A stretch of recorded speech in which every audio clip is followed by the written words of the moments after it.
پاکستان نے ملک کی تاریخ میں پہلی بار مقررہ وقت سے پہلے ریکارڈ قرضہ واپس ادا کر دیا۔ پاکستان نے 4722 ارب روپے کا قرضہ وقت سے پہلے واپس ادا کر دیا۔ اس بارے میں جانتے ہیں ڈان نیوز کے نمائندے طاہر شیرانی سے۔ طاہر، کیا تفصیلات ہیں آپ کے پاس؟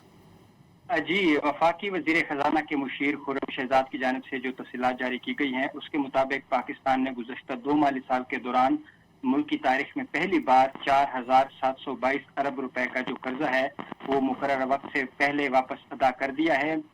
مشیر خزانہ خرم شہزاد کے مطابق مالی سال 2025-26 میں 2900 ارب روپے اور مالی سال 2024-25 میں 1800 ارب روپے کا قرضہ مقررہ وقت سے پہلے ادا کیا گیا اور مالی سال 2026 میں مالی سال 2025 کے مقابلے میں 62% زیادہ قرضہ وقت سے پہلے ادا کیا گیا ہے۔ جی بہت شکریہ طاہر۔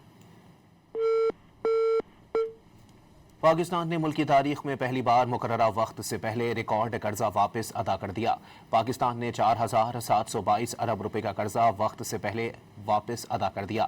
اس بارے میں جانتے ہیں ڈان نیوز کے نمائندے طاہر شیرانی سے۔ طاہر، کیا تفصیلات ہیں آپ کے پاس؟ جی، وفاقی وزیر خزانہ کے مشیر خرم شہزاد کی جانب سے جو تفصیلات جاری کی گئی ہیں اس کے مطابق پاکستان نے گزشتہ 2 مالی سال کے دوران ملک کی تاریخ میں پہلی بار 4722 ارب روپے کا جو قرضہ ہے وہ مقررہ وقت سے پہلے واپس ادا کر دیا ہے۔ مشیر خزانہ خرم شہزاد کے مطابق مالی سال 2025-26 میں 2900 ارب روپے اور مالی سال 2024-25 میں 1800 ارب روپے کا قرضہ مقررہ وقت سے پہلے ادا کیا گیا اور مالی سال 2026 میں مالی سال 2025 کے مقابلے میں 62% زیادہ قرضہ وقت سے پہلے ادا کیا گیا ہے۔ جی بہت شکریہ طاہر۔